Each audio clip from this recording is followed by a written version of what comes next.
In John chapter 9, when Jesus heals a man, he sends him to the Pool of Siloam, which was used for a lot of things, including, according to tradition, proselyte immersion and so forth.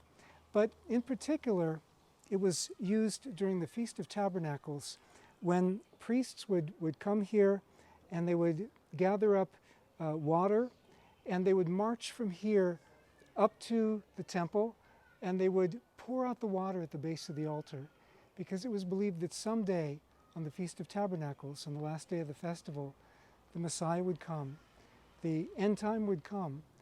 Well, in John chapter 7, verses 37 to 39, we read about what Jesus says at the Feast of Tabernacles. We know it's the Feast of Tabernacles from John chapter 7 and verse 2.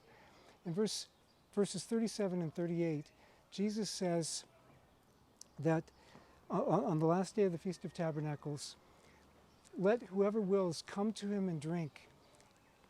Whoever's thirsty can come to him and drink, because from his belly will flow rivers of living water.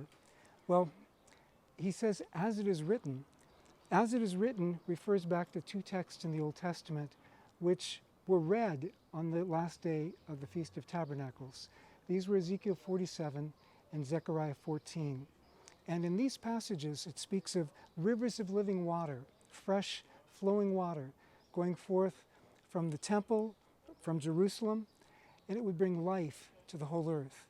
And so when Jesus stands in the temple and speaks of these rivers of living water going forth, he's claiming to be the cornerstone of the new temple of God and saying, whoever thirsts, let them come to me and drink freely of the water of the river of life.